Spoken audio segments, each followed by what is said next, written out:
यादव जी के निधन पर शोक संवेदना व्यक्त करते हुए और भैया लोग को भी बहुत कर्मठता के लिए धन्यवाद दूंगा।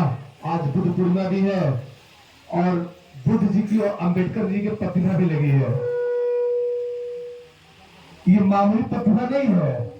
अंबेडकर कोई साधारण लोग नहीं है जिनकी फोटो लगी है, लेकिन बड़ी दुख की बात होती है कहीं न कहीं अज्ञानता, हमारे देश के अज्ञानता, जिन्होंने हमें नैतिकता का आधार दिया, हमें आरक्षण दिया, हमें उठने का आधार दिया, आज सिंगल जाति पे इन्हें समेट दिया गया।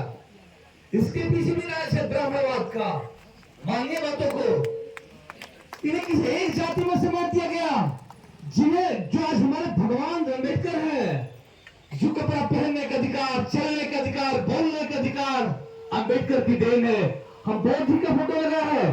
बौद्ध धर्म कोई धर्म नहीं था, हिंदू धर्म का विरोधी धर्म नहीं था, एक कल्याणकारी जनहित के लिए जीवन की खोज करने के लिए हमारे धर्म से उपजे हुए एक महान देवता के रूप में आए, जिन्होंने बहुत बड़ी शिक्षा देने का काम किया।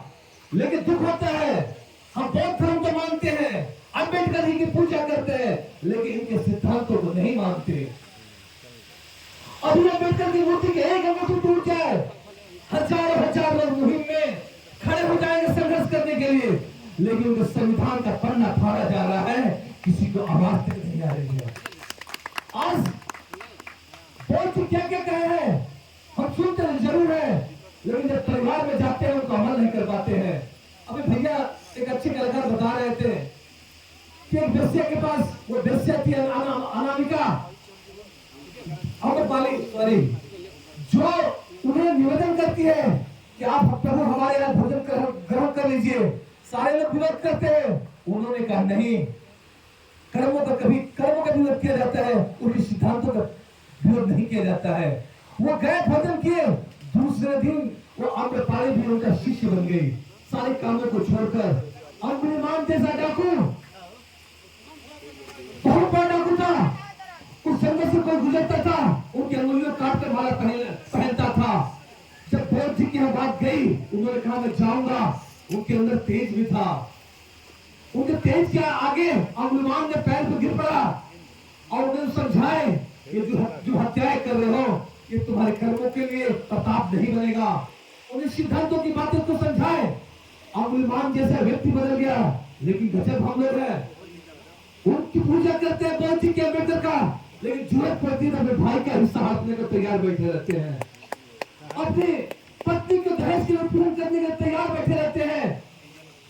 जब हमारा बेटा भाई सर्विस होता है तो दहेज लेने के लिए बेताब बैठे रहते हैं, सारे सिद्धांतों को भूल जाते हैं। अगर हमें अपनाना है तो सिद्धांत को अपनाना पड़ेगा।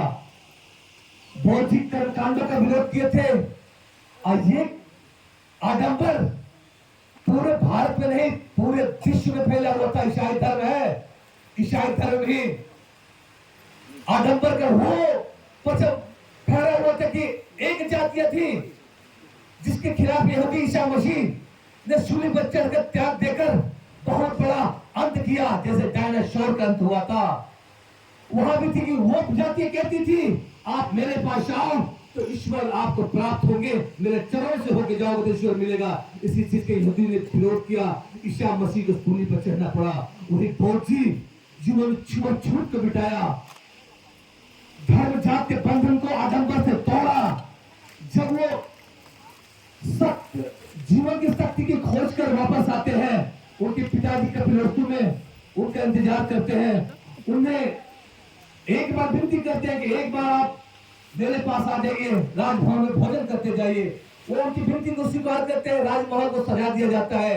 लेकिन जब बौद्ध जी आते हैं तो पुनः अपने कार्यों में सबके घरों से भिक्षा मांगकर ही भोजन ग्रहण करते हैं। तो ये जब बौद्ध जी के पास जाते हैं, कहते मुझे बड़ा दुख है कि तुम जहां सोने के बर्तन, चांदी के बर्तन में भोजन आप करते थे, भिक्षा मांग के कर मेरा दिल उगर से कह रहा है। उन्होंने कहा ये आप नहीं, आपका घमंड बोल रहा है, आपका यीशु बोल रहा, टकरा रहा है। इसी घमंड को मैं तोड़ना चाहता हूँ। जब हम भिक्षा मांगते हैं, ये घमंड किसी काम का नहीं होता है, आपके धन का घमंड बोल रहा है। उन्हें समझाए तो कहीं न कहीं हमें अब जब अपने धन संपत्ति का गर्व कर तो यह हमें नुकसान करता है। अगर बोध के मार्ग पे है तो हमें सत्य के मार्ग पर चलना पड़ेगा। हमें ईश्वर को खोजना है तो अपने गरीब भाई, अपने गरीब परिवार की मदद करना पड़ेगा, जीव पर दया करना पड़ेगा। शराब दुनिया की सबसे बड़ी चीज होती जा रही है, लेकिन आज उत्सव शराब से मनाया जाता है, बड़ी दुख होती है। इसमें कोई विचार नहीं कर रहा है आज आने वाली पीढ़ी कहां जा रही है। अंबेडकर जी के सपना, जिन्होंने कहा था शिक्षा के दूध पियो, शेरनी के दूध, शिक्षा शेरनी का वो दूध है जो पिएगा तो जानेगा। लेकिन ये आडंबर ऐसा आडंबर है, मानता हूं कुछ लोग कहते हैं कि पहले मृत्यु भोज होता था, हम भी कह रहे होता था। आप बताओ पहले की परिस्थितियां क्या थी? पहले लोग भूखे मरते थे कि नहीं मरते थे? तो एक दिन अपने पिताजी के नाम पर, अपने माताजी के नाम पर आप भोजन कराते थे तो यकीन मानिए वो जन कल्याण का काम करते थे। लेकिन जब बराबरी पा गए हैं, अगर आपको भोजन कराना है, इच्छा है आपकी, तो खोजिए गांव में गरीब व्यक्ति, उनको भोजन कराइए, उनको वस्त्र दान कीजिए, उनकी बेटियों को शादी कराइए। ये आपके माता पिता का सबसे बड़ा कल्याण का काम है। ये नहीं कि हम अपने पिता के नाम पर तिरही मना दे, तिरही को तिलक में बदल दे। आप तिरही और तिलक मंत्र कहां लग रहा है? हम गम किसे कहते हैं? अगर गम में हम मिठाइयां खाए वो गम हो गया। अब मैं इधर तो नहीं बता सकता हूं, अब हमारे तरफ 15 साल में इतना परिवर्तन हो गया है कि घाटों पर छेना की मिठाइयां खाई जा रही है। पहले नहीं था। गांव में एक लोग शुरू करते हैं, दूसरे का इज्जत जाने लगती है। खासकर इज्जत किसी जाती है? गरीब मध्यम परिवार की। सबसे बड़ा इज्जतदार वही है जो गरीब और मध्यम परिवार है।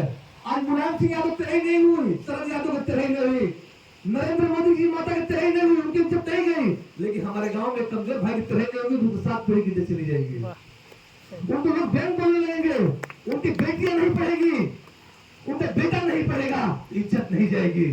मेरी गांव की बेटी जज बनी, हजारों लोग उसे बधाई देने आए। तो बताइए ताकतवर वो हुआ कि आप 5000 लोगों को खाना खिलाते हैं, 5 लोग की पनीर कम पड़ गई, पूरा गांव में डिवेलप हो जाएगा। ससुर बहुत बड़का बांध रहा, 5 पनीर कम पड़ गई, होगा कि नहीं होगा? कौन जान रहा? आपको लग रहा है कि पनीर खिलाकर बहुत बड़ा काम कर दिए, कोई नहीं जानेगा। अगर आपको ताकतवर बनना है तो संकल्पित हो जाए, गौतम बुद्ध को मानिए, अम्बेडकर को मानिए। अपने हम भूखे रहेंगे, अपने बेटे बेटी को पढ़ाएंगे। अगर जरूरत पड़े तो अपने अगल बगल पड़ोसी को भी उसी नजर से देखेंगे। अगर मानवता का धर्म है, धर्म हमारा यही कहता, उस पाखंड से दूर हटिए। अगर ब्राह्मण मंदिर का धन ले लेगा चढ़ावा, उसको कोई लगेगा, उसके परिवार में कोई लगन नहीं लगेगा। अगर आप 100 रुपये मंदिर को उठा लेंगे तो रात में सोएंगे नहीं। अब सुबह हो सके कोई बीमार हो गया, दिमाग में बैठ जाए बस करा, वो मंदिर का पैसा उठो लेंगे, वैसे हमारे लिखिए बीमार हो गई। एक डर पैदा कर दिया गया आपके अंदर, उस डर से निकलिए। वो डर है और कुछ नहीं है, एकल जाति है हिंदुस्तान की जो गुलाम बना रही है। 3% पूरे हिंदुस्तान में करना चाहिए, राजनीति हो चाहे शिक्षा हो। अब बस इसे निकलने का एक मार्ग है शिक्षा। उस ताकत को तोड़ेगा तो शिक्षा तोड़ पाएगा। अम्बेडकर तोड़े हैं तो अम्बेडकर का इतिहास तो पढ़िए, किस तरह संघर्ष किया अम्बेडकर। अम्बेडकर भी हिंदू धर्म में पैदा हुए थे, उनकी माँ बाप बहुत बड़े धार्मिक थे, लेकिन कहीं नहीं वो छूट लगा भेज। जब वो पढ़ने जाते थे तो उन्हें बाहर के दरवाजे पर बैठने दिया जाता था, पानी छूने नहीं दिया जाता था। फिर भी उन्होंने बस एक सिद्धांत अपनाया था, मैं पढ़ूंगा तभी समाज को बदलूंगा। अपने सिद्धांत को बदलने का काम नहीं किया। उन्हें कुएं के पानी पीने के पीछे मारा पीटा गया, बहुत इतिहास उनका लंबा है। जब नासिक में राम भगवान का पूजा करने 15,000 लोग जा रहे थे, उनके साथ में गए, प्रशासन ने आकर दरवाजा बंद कर दिया कि छुआछूत हो जाएगा मंदिर में। लेकिन अम्बेडकर ने सिद्धांत को बदला, लाखों अनुयायी के साथ बौद्ध धर्म को हट करने का काम किया। बौद्ध धर्म हिंदू धर्म का विरोधी धर्म नहीं है, इसका उपजा हुआ एक अंग है, एक सिद्धांत है। इस सिद्धांत का मतलब लोगों का कल्याण करना, अपने लोगों को पहचानना, जीवों पर दया करना। हम भी आपसे यही विनती करेंगे, जैसे भैया ने बताया कि हमारे गांव में आप ये सिद्धांत अपना लीजिए कि हम पिता के दुख में शामिल नहीं हो रहे हैं। पिता के दुख को हम तिरही में तिलक मना रहे हैं। जो कहीं तिलक खुशियां होती है, मुस्लिम धर्म को देख लीजिए, क्या मुस्लिम धर्म में कहीं मिठाइयाँ बांटी जाती है, भोज किया नहीं किया जाता है, खिलाया जाता है उनको। तो यतीम लोग होते हैं, आप भी यतीम खोजिए, गांव का जो गरीब हो उनको भोजन खिलाइए ना, उनको कपड़े बांटिए, चाहे ईसाई हो चाहे कोई हो, हम फंसे हैं। आप सोचो पहले जमाना कुछ और था, आज जमाना ये हो गया है, अगर कंपनी में नौकरियां तो चली गई, कहाँ चली गई पता नहीं चल रहा है। कंपनी में कोई कितना कमा रहा है उससे पूछोगे तो बताएगा हम 25,000 कमाए 50,000, लेकिन वास्तविकता में 5,000 10,000 बचाता है वो। दिल से पूछोगे तो बताएगा 10,000 में उसको बीवी की दवा करना है, बच्चों की दवा करना है, बच्चों को पढ़ाना है। तो अब बताइए, गांव में 5% लोग बचे हैं जो ठीक ठाक है, 90% की हालत खराब है, लेकिन 90% बराबरी करने के लिए मान नहीं रहे हैं, नहीं मान रहे हैं। वो 90% अगर रही ऐसा चीज है, अपने पिताजी की दवा करके आ रहा है 2 लाख रुपया खर्च करके, अब फिर पुनः 13 दिन अगर नहीं करा रहा है, जो गलत चीज है। अगर 1 लाख रुपया 2 लाख खर्च करे कहां से करेगा, कौन दे रहा है कोई उससे? वो खेत गिरवी रखेगा, अपनी औरत का गहना बेचेगा।